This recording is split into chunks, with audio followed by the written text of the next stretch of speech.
반갑습니다.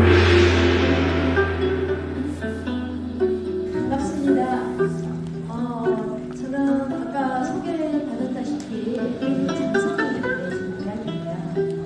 늘 하서 김윤을 선생님이 김윤을 선생님과 같은 고향이라고 하는 그런 어떤 점에서 굉장히 큰 자부심을 가지고 있었습니다. 작품을 보면은 하서 선생님이 이 정도로 이 생산력이 풍부하신 분일까? 라고 하는 것을 다시 한번 알게 되는 그런 어떤 작품이기도 합니다.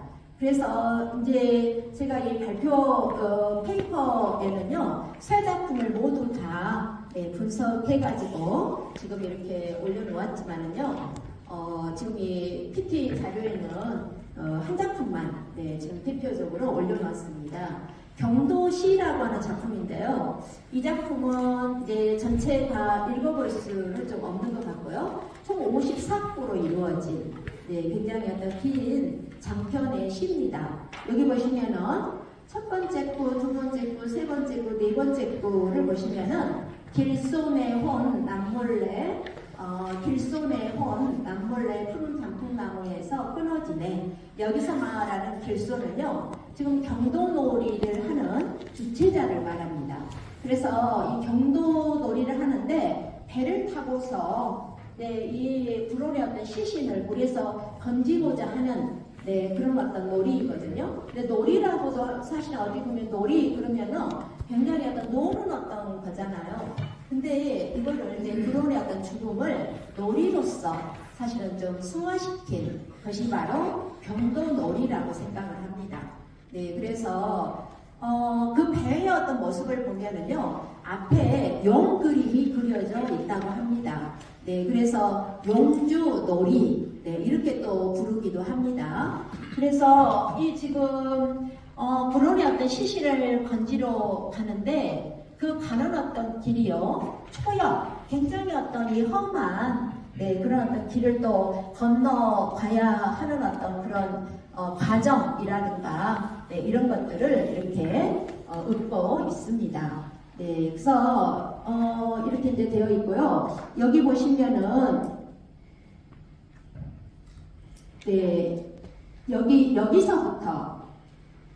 여기서부터 보면은요, 이 하서 선생님의 어떤 이 상상력, 그러니까 불온이 이미 세상을 떠가지고 어떻게 보면은 저 세상에서 어떻게 지내고 있을까, 이런 것들을 이렇게 이제 내용을 통해서 읊었고요. 그리고 또 하서 선생이 희망적인, 그러니까 이 불온이 죽고 나서도 우리가 불온이 어떻게 보면 불행한 어떤 죽음을 맞이했었잖아요. 그러니까 명나수에 자신의 몸을 투신해가지고 세상을 뜬 그런 어떤 사람이기 때문에 그렇지만은 죽은 다음에는 좀 어떤 희망적이고 긍정적인 그런 어떤 삶을 좀 삶이라고 하기는 그렇고 그런 어떤 세상에서 좀 이렇게 살았으면 좋겠다라고 하는, 그래서 그런 어떤 내용들을 이렇게 상상에 의해서, 그러니까 이 작품을 보면은요, 실질적으로 불온이 저 세상 가가지고 이랬다라는 것은 아니고요. 순전히 하서 선생님이 이제 상상력을 발휘해가지고 이 작품의 내용을 이렇게 이제 쓰고 있습니다. 그래서 한번 이제 쭉 한번 이렇게 읽어보시면은요, 이 시간에는 뭐 다 좀 읽어보기는 좀 어려우니까요. 이제 보시면은 상상력을 지금 발휘를 했고요. 맨 마지막 부분 여기 보시면요, 이게 이제 우리가 문장으로 치자면은 결론 부분에 해당하는 그런 부분입니다. 붉은 깃발 희왕찬란 해는 움직이니 그대 한번 풍진 세상, 이 세상이죠. 다녀가길 바랍니다. 그러니까 지금 불온의 시신을 물에서 건지지를 않았는데 아무리 시신을 건지려고 해도 건지지를 못했는데요. 그래도 풍진 세상을 한번 다녀가기를 바란다라는 것은 시신을 건졌으면 좋겠다라고 하는 그런 어떤 소망을 마지막에 이야기를 하고 있습니다. 그래서 이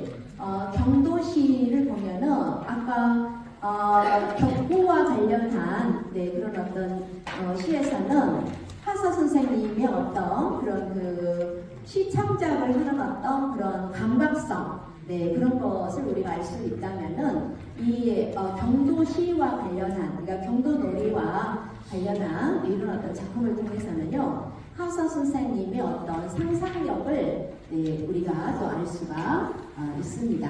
네, 그래서 이렇게 이제 제가 설명을 좀 했고요. 맨 마지막으로 말씀드릴 것은요, 하서 선생님의 어떤 이 놀이, 이 전통 놀이와 관련된 어떤 작품 중에서 좀 이렇게 주목해야 되는 어떤 작품은요, 역시 격구 놀이와 관련한 작품, 그리고 경도 놀이와 관련한 작품, 네, 이런 어떤 작품이라고 할 수 있습니다.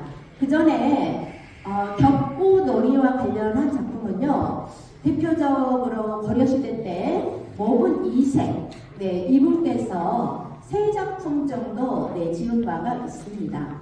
그러니까 이 작품은 이제 격구 놀이를 이렇게 소재 삼아가지고 지은 건데요. 아까도 말씀드렸지만은 고려시대 때 격구 놀이가 굉장히 유행을 했었습니다. 그래서 너무 유행한데 이게 부정적으로 흘러가다 보니까 좀 나라에서 좀 경계를 한 네, 그런 어떤 일도 있었습니다. 근데 이게 이제 조선시대로 오면은요, 놀이였는데 이게 이제 무인, 네, 문과 시험을 보는 데에 필수 과목으로 네, 이렇게 이제 채택을 한 적도 있었습니다. 근데 워낙에 이 놀이가 좀 격렬하죠. 말을 타고 가면서 마치 폴로처럼 막 이렇게 국자 같은 것을 가지고 이렇게 공을 이렇게 막 치는 어떤 네, 그런 것이기 때문에 굉장히 너무 격렬해가지고 조선조 후기로 갈수록 무과 시험에서도 이것을 뺍니다. 그래서 이 영조 때 가잖아요. 그러면은 이 격구라고 하는 게 무과 시험에서 완전히 사라지죠. 네, 근데 이제 아무튼 고려시대 때 한때 유행을 해가지고요. 그것을 보고서 네, 또 읊은 네, 시가 바로 모분 2세 네, 이분께서 3작품 정도를 남겼습니다. 네, 근데 이제 이 김인호 우리 하서 선생님께서 남긴 격구놀이와 관련된 그런 작품은요, 왜 의미가 있냐면요, 점차 그때 당시만 하더라도 16세기쯤 하더라도요, 격구놀이가 점차 이게 막 사라져 가고 있는 그런 어떤 즈음이었었습니다. 네, 근데 이제 그때 당시에 여러 어떤 부잣집 자제분들이 이렇게 모여가지고 격구놀이를 하는 것을 직접 눈으로 보고 네, 이렇게 시를 지었기 때문에 그때 당시에 우리가 격구놀이가 이제 어떤 모습으로 네, 이렇게 실행이 되었다는 것을 직접적으로 이렇게 알려주는 네, 그런 어떤 작품이 된 것입니다. 네, 그래서 이제 그런 어떤 점에서 의의가 있고요. 그 다음에 또 하나 하서 선생님이 남긴 네, 아까 경도놀이 네, 이 작품도 말씀드렸지만은 하서 선생님뿐만 아니라 다른 분들도 경도놀이를 소재 삼아 가지고 이렇게 지었습니다만 하서 선생님처럼 한 3편 네, 그리고 또 이렇게 상상력을 발휘해 가지고 굉장히 구체적으로 이렇게 읊은 네, 그런 어떤 작품은 사실은 그 전에 좀 없습니다. 예, 그래서 그런 어떤 점에서 의의가 있다고 생각할 수 있습니다. 하서 선생님은요, 도학자이고 도학자로 이제 많이 알려져 있기 때문에 우리가 이 작품을 볼 때 송시풍, 이제 시풍으로 보자면은 송시풍으로 많이 볼 수 있습니다. 물론 이제 송시풍에 해당하는 작품이 많이 있습니다만 의외로 하서 선생님의 시 중에는요, 굉장히 어떤 정감, 감성이 굉장히, 그래서 방금 말씀드린 경도놀이라든가 네, 그리고 또 격구와 관련된 네, 그런 어떤 시를 통해서 보면은 네, 하서 선생님의 어떤 시 창작 능력이 대단하고 그리고 이 감성 네, 수준이 아주 네, 높다라는 것을 다시 한번 네, 알 수 있는 것입니다. 네, 여기까지 제 말씀 네, 오늘 올리도록 하겠습니다. 감사합니다. 오늘을 듣기 위한 집행공식에 고맙다는 말씀을 드리고요. 여러 교수님께서 좋은 말씀을 해주셔서 정말로 도움이 됐다 이렇게 생각을 합니다. 그리고 오늘 공천이라 한 작품대로 참여해주신 여러분들에게도 진심으로 고맙다는 말씀을 드립니다. 제가 한마디 질문 드리고자 하는 것은 하석께서는 경에 대해서 말씀을 많이 했었어요. 그런데 경은 학문을 하고 있어서 경을 떠나면 안 된다는 그런 말씀을 하셨는데 경에 대해서 언급이 없어서 어쩐가 하고 말씀을 한번 드려봅니다. 네, 하석 선생님의 경과 관련한 말씀이 많이 있죠. 경은 조선시대 유학자들이 가졌던 기본적인 학습의 태도이기 때문에. 근데 오늘 다루려고 하는 주제에서는 그 부분까지 깊게 얘기를 하지는 않았습니다. 공용할 경자를 쓰는 것은 기본적으로 이제 정성석자라고 하는 것과 기본적으로 연결된 것이거든요. 하석 선생님의 청명도서와 관련한 것들도 보면은 경에 대한 언급들이 상당히 많이 있습니다. 그런 것들은 적어도 16세기의 퇴미 이하은 선생님 그리고 고봉 하서 선생님 그리고 고봉 이대 선생님 이런 분들의 전반적인 경향이고요. 한국 미화의 큰 특징 중에 하나가 경에 대한 것들이 많다는 것을 말씀드릴 수 있겠습니다. 네, 그 정도로 하겠습니다. 동신대학교 호텔공학경영학과 학생 이영근이라고 합니다. 제가 중고등학교 때 역사 수업 들었을 때 그 역사 교과서에 피랑서원이나 하석 김인우 선생님 얘기가 좀 많이 안 다뤄진 것 같은데 이게 좀 많이 다뤄줬으면 좋겠습니다. 그래서 혹시 이러한 내용들이 역사 교과서에 실릴 방법이 있을지에 대해 말씀해 주시면 감사합니다. 네, 좋은 의견입니다, 우리 학생. 저도 굉장히 그 점에 대해서는 아쉽게 생각을 하는데요. 아까 우리가 동방 18년 얘기를 했잖아요. 그런데 누구의 잘못인지 모르겠습니다만은 하서 선생님이 지금 호남에만 갇혀 있어요. 이건 굉장히 안타까운 일이라고 봅니다. 그래서 하서를 호남에 가둬둘 게 아니라 정말로 폐계 못지 않은 그러한 국중의 인물로 이렇게 많이 이렇게 홍보도 하고 교과서도 실리고 그렇게 해야 할 것이 지금 우리들에게 주어진 과제가 아닌가 그런 생각을 해봅니다. 저도 서울에 가서 강의를 해보고 경상도 가서 강의를 해볼 때 하서 김일에 대해서 얘기하면 고개를 갸웃해요. 잘 모르시 학자들 외에는 거의 모른다는 것이죠. 그런 것은 너무나 안타까운 일이지 않는가 해서 같이 함께 노력해야 되지 않을까 싶습니다. 네, 또 혹시 질문하실 분 계십니까? 네, 우리 저쪽 학생. 안녕하세요. 호텔관광경영학과 학생 조다현이라고 합니다. 오늘 발표해주신 피랑서원에 대해서 피랑서원에 대한 이야기를 듣고 많은 생각을 하게 되었습니다.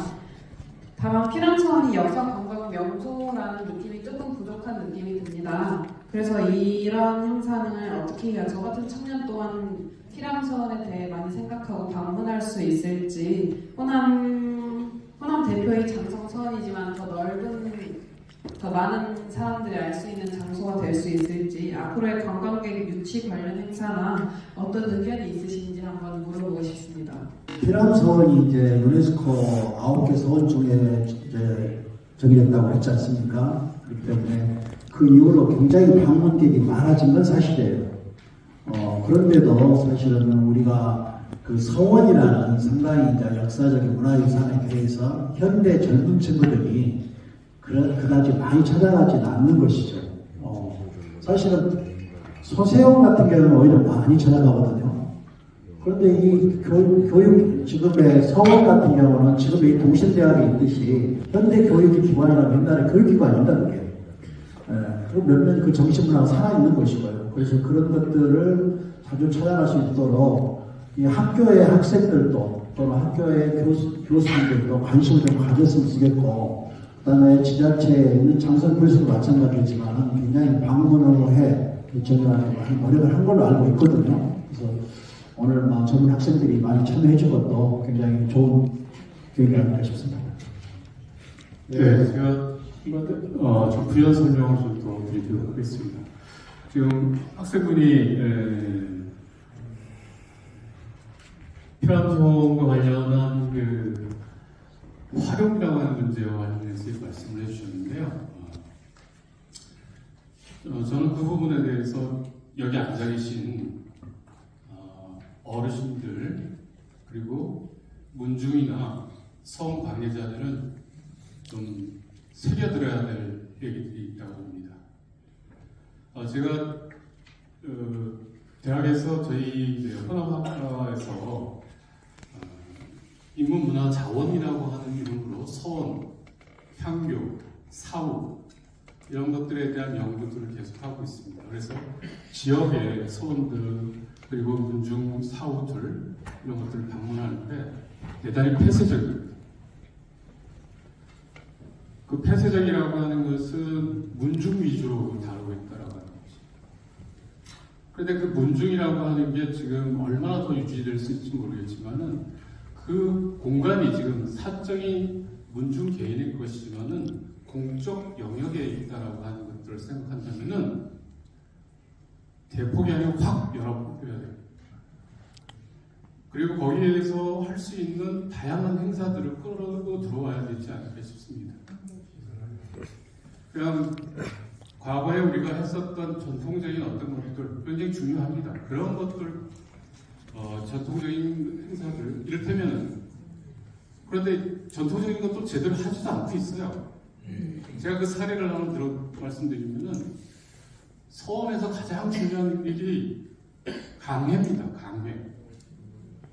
과연 피난서원에서 강해를 어떻게 하고 있는지를 한번 생각해 보신다면은 그게 과연 전통적인 것들을 제대로 행하고 있는가 라고 하는 것들에 대한 반성부터 시작해야 되지 않을까 싶습니다. 전통적인 것들도 제대로 못하면서 현대적인 것 더더욱 할 수도 없죠. 그래서 그 공간을 몇몇 분들이